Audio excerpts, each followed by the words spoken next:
नमस्कार, मैं राजू कुमार झा और देश किसका के वीआईपी सीट पर आज ऐसे संसदीय क्षेत्र की बात करेंगे जहां का वैसे तो प्रसिद्ध है विंध्याचल, अष्टभुजा और काली कोह के पवित्र मंदिर, और यहां तक कि देवहरा बाबा आश्रम भी यहां प्रसिद्ध है। उसके बाद मिर्जापुर को लेकर एक वेब सीरीज आई थी जिसकी खूब चर्चा हुई। मिर्जापुर लोकसभा सीट देश की ऐसी सीटों में शामिल है जहां से तीसरी बार कोई सांसद नहीं बना। दस्यू सुंदरी के नाम से मशहूर फूलन देवी को भी इसी सीट से पहली बार संसद में जाने का मौका मिला था। वह 2 बार यहां से सांसद बन चुकी है। फूलन के अलावा अजीम इमाम, उमाकांत मिश्र, वीरेंद्र सिंह और वर्तमान में अनुप्रिया पटेल 2 बार यहां से सांसद बनने का गौरव हासिल कर चुकी हैं। अनुप्रिया पटेल तीसरी बार भी यहीं से मैदान में उतरेंगे या कोई और सीट चुनेंगे, यह अभी तय नहीं है। पिछड़ा, दलित और आदिवासी बाहुल्य वाले इस सीट पर सभी दलों की निगाहें लगी हुई है। हाँ, इतना तो तय है कि मिर्जापुर लोकसभा सीट को अपना दल एस के खाते में ही छोड़ दिया गया है एनडीए की तरफ से।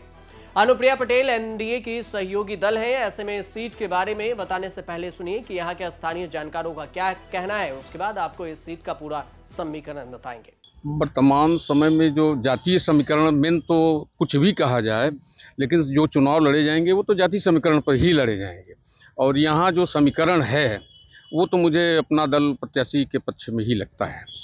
तो जो विपक्ष का अलायंस है जो बना हुआ है उसको क्या देखते हैं, कितना मजबूत रहेगा, क्या रहेगा परफॉर्मेंस यहाँ पे, क्योंकि पिछले 2 बार से यहाँ पे सांसद हैं ये। हाँ बिल्कुल हैं। और मैं आपको बताऊं कि जब पिछला चुनाव 19 में हुआ और उस समय एक बहुत बड़ा समीकरण जो था बसपा और सपा का, वो इस बुरी तरह से जब ध्वस्त हुआ, तो मुझे नहीं लगता है कि आगामी 2024 में जो बसपा अलग लड़ रही है तो उससे कोई बहुत प्रभाव पड़ने जा रहा। जहाँ तक रहा बात आपने कही अनुप्रिया के कार्यकाल की, तो मैं उनका प्रशंसक भी हूँ, इस दृष्टि से हूँ कि उनका विकास में एक विजन है और उनका जो विकास है वो दिखाई भी दे रहा है। एक फॉर एग्जाम्पल मैं आपको बताना चाहता हूँ कि उत्तर प्रदेश सरकार ने ये घोषणा की कि हर मंडल मुख्यालयों पर एक विश्वविद्यालय बनेगा, लेकिन आपकी जानकारी में ये होना चाहिए कि कितने विश्वविद्यालय बने जो मंडल मुख्यालय पे। पहला ये विंध्याचल विश्वविद्यालय है, माँ विंध्यवासिनी विश्वविद्यालय है, जिस पे पैसा अलॉट हुआ है। ये 5 साल का जो इनका कार्यकाल रहा, उस 5 साल के कार्यकाल को कैसे देखते हैं? हम बहुत अच्छा देखते हैं, इसलिए विकास की दृष्टि से अच्छा देखते हैं। जहाँ पर एक न्यूरोलॉजिस्ट, न कार्डियोलॉजिस्ट, न नेफ्रोलॉजिस्ट, तीनों डॉक्टरों का ये अस्पताल में कोई मौजूदगी नहीं है। यहाँ पर मेडिकल कॉलेज बना हुआ है, मेडिकल कॉलेज के डॉक्टर आते हैं, हफ्ते में 2 दिन आते हैं, अपना पूरे महीने का वेतन लेते हैं। समस्या इस बात की है कि जो भी दवाइयाँ हैं वो बाहर से लिखी जाती हैं। ये अनुप्रिया पटेल का विकास है, ये पहला विकास है वो चिकित्सा के क्षेत्र। आपको ये लग रहा है कि जो चूंकि 10 साल का कार्यकाल हो गया उनका, दो टर्म हो गए, तो आपको लग रहा है 10 साल में वो चीज नहीं दे पाई जो चीज यहाँ की जनता की आकांक्षा थी? जी बिल्कुल नहीं दे पाई। यहाँ पर कम से कम एक कार्डियोलॉजिस्ट, रोज मौतें होती हैं हार्ट अटैक से। मेरे पिताजी भी हार्ट अटैक के पेशेंट है, मैं उनको लेकर काफ़ी परेशान हूँ। लखनऊ और दिल्ली जाता हूँ दवा के लिए। यहाँ पर केंद्रीय मंत्री ने किया क्या? 5 साल केवल एक ही काम किया है, केवल अपने क्षेत्र जनता घूम करके अपना स्टॉल लगवाया, वहीं पर सबका पर्चा कटवाया, वहीं पर सबका आधार कार्ड जमा कराया, बाकी कुछ नहीं किया इन्होंने। राहुल गांधी जी ने जो यात्रा निकाली है वो उन्होंने पता नहीं क्यों मिर्जापुर को छोड़ दिया। या तो उनको लगता है कि मिर्जापुर से उस पार्टी को कोई फायदा नहीं होगा, इसलिए वो मिर्जापुर नहीं आए। और यहाँ पे अभी भी विपक्ष बिल्कुल बिखरा हुआ है, एकता नहीं है। और अभी जो हमारे साथियों ने बोला, अनुप्रिया पटेल जी का कार्यकाल 10 साल का देखा जाए तो इसके पहले भी सांसद होते रहे और ये लगातार दूसरी बार सांसद हुई है। इसके पहले हमारे उमाकांत जी थे कांग्रेस के, वो भी 2 बार सांसद रहे। लेकिन जितना विकास इनके कार्यकाल में हुआ उतना विकास मिर्जापुर का नहीं हुआ। और ये मिर्जापुर में छोटे छोटे कार्यकर्ता से लेके छोटे छोटे आदमी तक, जमीनी स्तर तक सबके पहुंच में है और सबको जो भी इनके यहाँ जाता है उसकी बात सुनती है और उस समस्या का समाधान करने का प्रयास करती है। चाहते हैं कि कुछ 1-2 बड़ी जातियां हमारे साथ आ जाएं। तो जैसे पहले 28-30% वोट पे लोग जीते थे, वो उसी पर कंसंट्रेट ज़्यादा कर रहे हैं अभी भी। एक तो ये सबसे बड़ा ड्रॉबैक है। और दूसरा ड्रॉबैक इनका ये रहा है कि अगर मिर्ज़ापुर से बाहर मिर्ज़ापुर का नाम लिया जाता है तो लोग OTT पे चलने वाली जो मूवी थी मिर्ज़ापुर 1, मिर्ज़ापुर 2, उसको देख के तो बहुत बदनाम हुई थी मिर्ज़ापुर की। मतलब मिर्ज़ापुर ऐसी जगह थी जहाँ पे कभी मर्डर बम से नहीं हुए, जबकि आसपास के जिलों में बम आम बात थी। ये अनुप्रिया जी के इस कार्यकाल, हाँ, वो हम उसी पे आ रहे हैं, तो अब उससे नहीं हुए, लेकिन उसमें दिखाया गया कि वहाँ कट्टे बनते हैं, वहाँ सुरक्षित नहीं है चलना। लेकिन अनुप्रिया के आने के बाद से जब इनका नाम चालू हो गया है, तो थोड़ा मिर्ज़ापुर के लिए लोगों के मन में रिस्पेक्ट हुआ है। जब से इन्होंने जाके जगह जगह बोलना शुरू किया, हाँ, एक लिटरेट महिला की तरह बोलती हैं, इनके पास एक विज़न है, जैसा हमारे तिवारी जी कह रहे थे कि कैसे डेवलपमेंट किया जाए। तो काम तो उन्होंने बहुत सारे किए, छोटे छोटे काम रह भी जाते हैं। वो होता क्या है कि आपकी चाहते आप उसको भी करना है, तो बड़ा काम हो गया उससे वो छोटा वाला पीछे लग के वो भी। तो विकास का मॉडल है जो 10 साल में दिखाई पड़ रहा है, उस वजह से यहाँ पे उनको काफ़ी आगे चल रही हैं। और जबकि विपक्ष यहाँ पे बिल्कुल है भी नहीं, और राहुल गांधी की यात्रा इधर गुजरी नहीं। इस वजह से इधर इंडिया गठबंधन का अभी तक प्रत्याशी घोषणा भी नहीं हुई है। इस वजह से अगर कोई मजबूत प्रत्याशी आता है तो संभावना हो सकती है, मगर अभी तो जहाँ तो हमको लग रहा है कि अनुप्रिया पटेल के लिए वाकई हो रही है मिर्ज़ापुर के लिए। अगर बात करें राहुल गांधी की यात्रा की, तो वो उसको आप कैसे देखते हैं? क्या राहुल गांधी की यात्रा का कोई असर है? राहुल गांधी यात्रा में जिस तरह से भीड़ के और जिलों में आई, भीड़ तो काफ़ी आ रही है, मगर चूंकि मिर्ज़ापुर उनकी यात्रा गुजरी नहीं है, और इस वजह से तो नहीं, तो मतलब और जगह जहाँ यात्रा गुजरी है वहाँ कुछ प्रभाव पड़ सकता है, मगर चूंकि मिर्ज़ापुर में हमको नहीं लगता कि इसका कोई प्रभाव पड़ेगा। विपक्ष में कोई चेहरा नहीं है, और यहाँ का विपक्ष हमेशा डामाडोल रहता है। पिछली बार भी देखा जा सकता है कि 10 साल के जो कार्यकाल अनुप्रिया जी का रहा है, इससे पहले भी जब सपा आई, एक बार टिकट दिया गया बिंद को, उसके बाद फिर उनका टिकट काटने के बाद रामचरित निषाद को टिकट दिया गया, उसके बाद माने बिखर सा गया विपक्ष। और मिर्ज़ापुर में जो समीकरण है वर्तमान समय का एकदम साफ है। अनुप्रिया पटेल का मतलब कि वर्चस्व, एक तो पटेल बाहुल्य क्षेत्र है यहाँ पर, इसके अलावा ओबीसी जो संगठन है वो भी उनके साथ है। जो वादे किए, चाहे आप नेशनल हाईवेज देख लीजिए, मेडिकल कॉलेज हो गया, इंजीनियरिंग कॉलेज हो गई, केंद्रीय विद्यालय हो गया, बिंद विश्वविद्यालय हो गया, उसके बाद लंबे समय से जो उद्योग जगत से जुड़े थे, कहा जाता है कि यहाँ पर ट्रक व्यवसायी बहुत ज़्यादा हैं, तो ट्रक व्यवसायियों की भी मांग लंबे समय से थी कि पुल हो जाए, तो आज नितिन गडकरी जी ने वो भी पुल दे दिया। मिर्जापुर सीट पर पिछली बार अनुप्रिया पटेल ने सपा बसपा गठबंधन के बाद भी 2019 के लोकसभा चुनाव में बड़ी जीत हासिल की थी। अनुप्रिया पटेल को अकेले आधे से ज्यादा वोट मिले थे। अनुप्रिया पटेल ने 53% से ज्यादा वोट हासिल कर लिए थे। उनके खिलाफ उतरे सपा, कांग्रेस और अन्य उनसे काफी दूर रह गए थे। अनुप्रिया को 5,51,564 वोट मिले थे। सपा बसपा गठबंधन के प्रत्याशी रामचरित निषाद को 3,59,556 मतों से संतोष करना पड़ा था। कांग्रेस के प्रत्याशी ललितेश त्रिपाठी को केवल 91,501 वोट ही मिल सके थे। इस सीट पर 5 पार्टियों ने अपना दावेदार उतारा था, अपनी उम्मीदवार उतारे थे, लेकिन अनुप्रिया पटेल के सामने कोई भी टिक नहीं पाया। बात अगर 2019 लोकसभा चुनाव के परिणाम को करें तो अपना दल एस से अनुप्रिया पटेल उतरी, जिन्हें 5,51,564 वोट मिले। 53.34% वोट प्रतिशत रहा था। सपा के तरफ से रामचरित निषाद उतरे थे, जिन्हें 3,59,556 वोट मिले थे। 32.42% वोट प्रतिशत रहा था। कांग्रेस की तरफ से ललितेश त्रिपाठी उतरे थे, जिन्हें 51,501 वोट मिल सका था उन्हें, और 8.25% वोट प्रतिशत रहा था। मिर्जापुर सीट पर अब तक 2 बार सांसद बनने का मौका कई नेताओं को मिला, लेकिन तीसरी बार अभी तक कोई यहां से सांसद नहीं बन सका है। जॉन एंड विल्सन, फूलन देवी, अजीम इमाम, वीरेंद्र सिंह, उमाकांत मिश्र और अनुप्रिया पटेल 2 बार यहां से सांसद का चुनाव जीत चुकी हैं। सबसे पहले 1952 और 1957 में कांग्रेस के जॉन एल विल्सन यहां से सांसद बने। 1962 में श्यामधर मिश्र यहां से जीते। 1967 में जनसंघ के वंश नारायण सिंह को जीत मिली थी। 2007 में रमेश दुबे और 2009 में सपा के बाल कुमार पटेल यहां से सांसद बने। इसके बाद 2014 और 2019 में इस सीट पर अपना दल की तरफ से सोनेलाल के पास गए थे और अनुप्रिया पटेल को लोगों ने सांसद चुना था। 2014 लोकसभा चुनाव परिणाम की अगर बात की जाए इस सीट पर, तो अपना दल एस की तरफ से अनुप्रिया पटेल मैदान में उतरी। मोदी लहर के समय में 4,36,536 वोट इन्हें मिले थे। 43.32% वोट प्रतिशत रहा था। बसपा की तरफ से समुद्र बिंद मैदान में उतरे, जिन्हें 2,17,457 वोट मिले। 21.58% वोट प्रतिशत रहा। कांग्रेस की तरफ से ललितेश त्रिपाठी उतरे, जिन्हें सिर्फ 1,52,666 वोट ही मिल सके। 15.15% वोट प्रतिशत रहा। सपा की तरफ से सुरेंद्र सिंह पटेल मैदान में उतरे, जिन्हें 1,08,859 वोट ही मिल सका। 10.80% वोट प्रतिशत रहा था। मिर्जापुर लोकसभा सीट के अंतर्गत 5 विधानसभा की सीटें आती हैं। सभी 5 सीटों पर पिछले विधानसभा चुनाव में बीजेपी और उसके सहयोगी दलों का कब्जा है। 3 सीट बीजेपी को मिली थी। एक सीट पर बीजेपी के सहयोगी दल अपना दल और निषाद पार्टी ने जीत दर्ज की थी। लेकिन सीटों के समीकरण को समझने से पहले सुनिए कि मिर्जापुर के जनता की क्या राय है, किसे इस बार चुनने के मूड में है। एक्चुअली ये जितना भी टाइम रहा है 5 साल का, ये बहुत अच्छा था। अगर इंफ्रास्ट्रक्चर लेवल पर बात करूं तो बहुत बढ़िया ग्रोथ हुई है इंफ्रास्ट्रक्चर में या विंध्य कॉरिडोर के रिगार्डिंग, ये सारी चीज़ें बहुत अच्छी हुई है। बट अगर वहीं बात करूं सिटी के अंदर रोड कंस्ट्रक्शन वगैरह की, तो उसका बहुत बुरा हाल हो रखा है। दूसरी चीज़ जो एम्प्लॉयमेंट की बात थी, वो पहले भी यहाँ का एक मेजर इशू था और आज भी वो सर्टेन मेजर इशू ही बना हुआ है। एम्प्लॉयमेंट में कोई सुधार नहीं है, एज इट इज़ जैसा था वैसा ही है।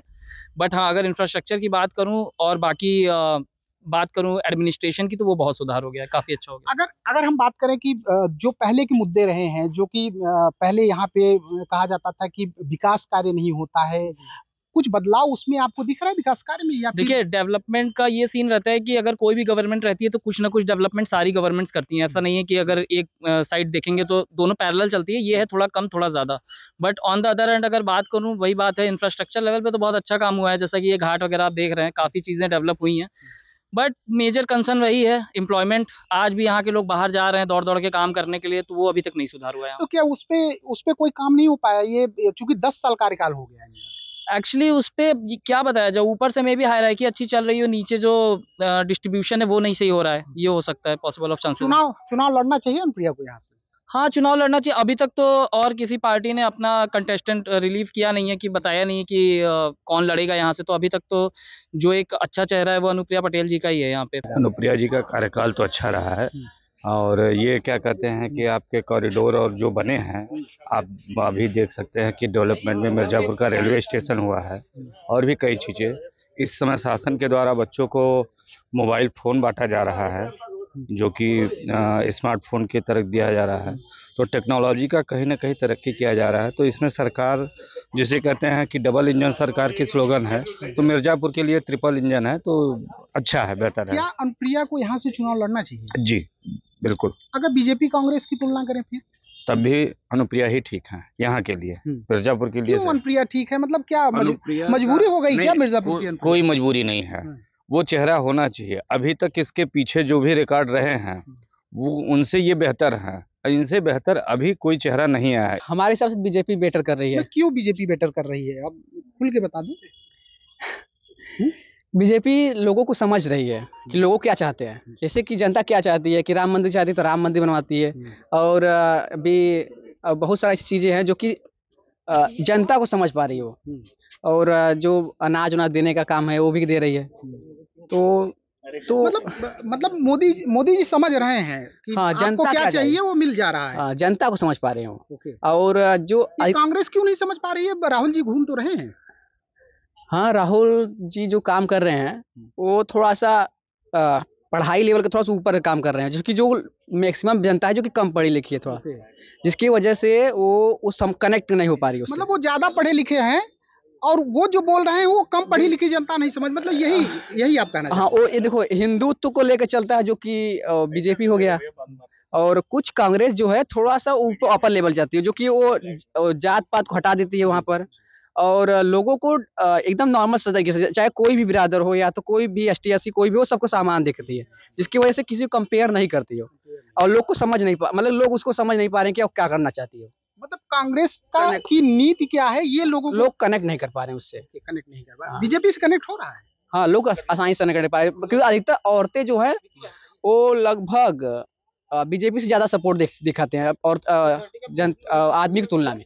पहले के तो जो सांसद थे उनका तो नाम तक पता नहीं था, लोग पूछना पड़ता था 34 साल की कौन खड़ा है कौन नहीं है। बाल कुमार पटेल जी थे, इसके पहले पता ही नहीं चलता था कि भाई कौन है कौन नहीं है। तो ये एक दीप सा है, बेहतर है अंधेरे से, वही वाला हाल है। इम्प्रूवमेंट हुआ है, लेकिन जिस हिसाब से होना चाहिए मेन सिटी का, उस हिसाब से नहीं हुआ है। वो दीप मिला है अंधेरे में, तो बेहतर समझ के चला रहे हैं। तो आपको लग रहा है कुछ कमी रह गई? बिल्कुल रह गई। अब दीप है, अब एक अंधेरे में दीप जलाएंगे तो कमी तो रही है ना। फिर अगर हम बात करें, अनुप्रिया को लड़ना चाहिए यहाँ से? बिल्कुल, जब कोई कुछ नहीं किया इसके पहले तो ठीक है, हम तो उन्हीं को वोट देंगे ना फिर से। मिर्जापुर के लोग एकदम अनुप्रिया पटेल के पीछे इस तरीके से खड़े हो गए हैं कि वो यहाँ से हट ही नहीं सकती हैं, ऐसे समझ लीजिए। क्या ऐसा क्या उन्होंने दे दिया मिर्जापुर के लोग? वो डाउन टू अर्थ है ना, मतलब एकदम लोगों से कनेक्टेड है। हम भी जाते हैं कार्यालय पर उनके जाते हैं, काम अच्छा हो रहा है, लोग को सुन रहे हैं। मतलब काम बढ़िया कर रहे हैं? काम बढ़िया कर रहे हैं। कुछ कमी उम्मीद रहेगा ये 5 साल में? ये कमी तो ऐसा कुछ नहीं रह गया। पहले इसके पहले सांसद थे, लेकिन कभी कौलत कुछ नहीं किए सांसद, विधायक लोग नहीं किए, लेकिन ये सांसद जो कर रहे हैं अच्छा कर रहे हैं। दरअसल देखा जाए तो हमारे फतहा में एसपी आवास के पीछे एक शौचालय था और उसका निर्माण 5 साल से हो रहा है, अभी तक उसमें ताला पड़ा हुआ है। हो गया है जरूर, लेकिन ताला पड़ा हुआ है और जनता काफी परेशान है। और दरअसल चौकी, फतहा चौकी के पास देखा जाए उसको भी बना हुआ वैसे ही ये दशा उसका है। तो क्या डेवलप है? कुछ नहीं, बस यही 1 2 3 ठो बनवा के कोई थोड़ी ना वो है। लड़ना चाहिए अनुप्रिया? लड़े जरूर, लेकिन कार्य में भी दिखना चाहिए ना सफलता। ये पानी, ये फतहा घाट जो बनवाई है, लेकिन कुछ जहाँ आदमी अपना शौच, कहते हैं स्वच्छता अभियान, जब शौच ही बंद है तो कहाँ जाएगा आदमी स्वच्छ करने। सबसे पहले 1952 और 1957 में कांग्रेस के जॉन एल विल्सन यहां से सांसद चुने गए। 1962 में समीकरण बदला, श्याम धर मिश्र यहां से जीते। 67 में जनसंघ के वंश नारायण सिंह को जीत मिली। अगले चुनाव में कांग्रेस के अजीम इमाम ने सीट छीन ली थी। इमरजेंसी के बाद हुए चुनाव में यहां की जनता पार्टी ने जीत हासिल की और फकीर अली अंसारी सांसद चुने गए। 1980 में इंदिरा गांधी ने यहां से वापसी तो की, यहां की कांग्रेस की वापसी हुई अजीज इमाम के नाम से और ये जीते भी। अगले साल उपचुनाव में कांग्रेस के ही उमाकांत ने सीट जीत ली। 1984 में उमाकांत दोबारा सांसद बने। वीपी सिंह की लहर में 1989 में जनता दल के यूसुफ बेग सांसद चुने गए। राम मंदिर आंदोलन में सीट बीजेपी के पाले में आ गई और वीरेंद्र सिंह सांसद बने। 1996 में मुलायम सिंह यादव ने फूलन देवी को यहां से उतारा और वह सांसद बनी। 2 साल बाद ही दोबारा चुनाव हुआ और बीजेपी के वीरेंद्र सिंह ने यह सीट छीन ली। 1 साल बाद 1999 में फूलन ने भी बदला लिया और सपा की झोली में दोबारा यह सीट लाकर रख दी। फूलन देवी के बाद रामरती बिंद यहां से सांसद बने। 2004 के चुनाव में बसपा की तरफ से नरेंद्र कुशवाहा को लोगों ने चुनकर संसद भेजा। 2007 में रमेश दुबे और 2009 में सपा के लाल कुमार पटेल सांसद बने। इसके बाद 2014 और 2019 में इस सीट पर अपना दल के सोनेलाल के पास ये सीटें आ गई और अनुप्रिया पटेल को लोगों ने काफी पसंद किया। मिर्जापुर जिले की आबादी करीब 25 लाख है। 2011 की जनगणना के मुताबिक मिर्जापुर की आबादी लगभग 24,96,970 है।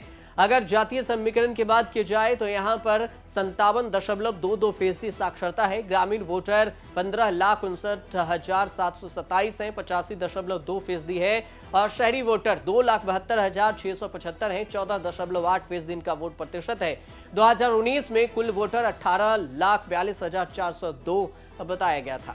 इनमें ज्यादातर आबादी हिंदुओं की ही है। यहाँ हिंदुओं की जनसंख्या 22 लाख से अधिक है, जबकि मुस्लिमों की जनसंख्या 1,95,000 के करीब। ईसाइयों की जनसंख्या 2300 के आसपास है। यहाँ राजनीतिक वर्चस्व वैश्य समाज के लोगों का है। यहाँ पर कुल 70,000 यानी कि 8% वैश्य वोटर हैं। वैश्य समाज को बीजेपी का पारंपरिक वोटर भी माना जाता है। जाति और आबादी की बात की जाए तो बौद्ध धर्म के यहाँ पर 0.01%, ईसाई धर्म के 0.1%, जैन धर्म के 0.03%, मुस्लिम धर्म के 7.84% और अनुसूचित जाति के 26.1%, अनुसूचित जनजाति के 0.8% वोटर हैं यहाँ पर आबादी है और सिख समुदाय के 0.05% जाति बताई जाती है। 2012 में वाराणसी संसदीय सीट से रोहिण्या विधानसभा से बीजेपी और अपना दल गठबंधन के सहारे अनुप्रिया पटेल चुनाव जीतने में कामयाब रही थी।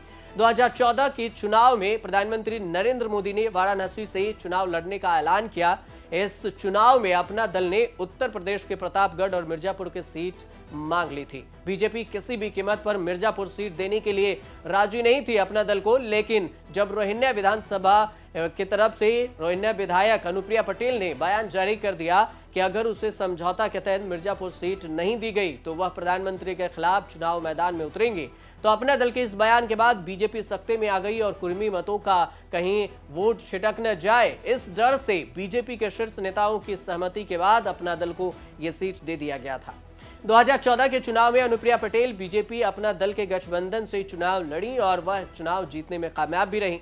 2019 के लोकसभा चुनाव में फिर बाल कुमार टिकट मांग रहे थे, लेकिन उन्हें टिकट नहीं दिया गया और वे कांग्रेस का दामन थाम लिए और बांदा लोकसभा से कांग्रेस के टिकट पर चुनाव लड़े, लेकिन उन्हें वहां से हार का सामना करना पड़ा। अपना दल एस की राष्ट्रीय अध्यक्ष अनुप्रिया पटेल मोदी सरकार में मंत्री भी है। मोदी कैबिनेट में मंत्री अनुप्रिया पटेल का जन्म उत्तर प्रदेश के कानपुर शहर में 28 अप्रैल 1981 को हुआ था।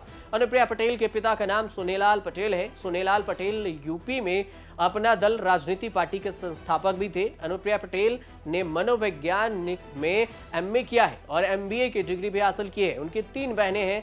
पिता की मौत पर अनुप्रिया और उनके तीनों बहनों में सोनेलाल की अर्थी को कंधा दिया था, जिसकी चर्चा भी खूब हुई थी। राजनीतिक परिवार से होने के बाद भी अनुप्रिया पटेल राजनीति में नहीं आना चाहती थी, लेकिन उनके पिता सोनेलाल पटेल की अचानक मौत के बाद अनुप्रिया पटेल ने राजनीति में कदम रखा और पिता की पार्टी संभाली। सोनेलाल पटेल अपने दौर के बड़े नेताओं में शामिल थे। उन्हें बहुजन समाजवादी पार्टी के संस्थापकों में से एक गिना जाता है, लेकिन मायावती से मतभेद के बाद उन्होंने अपना दल की स्थापना की थी। जब 28 साल की अनुप्रिया ने राजनीति में कदम रखा तो उन्हें पिता की पार्टी में राष्ट्रीय महासचिव बनाया गया था।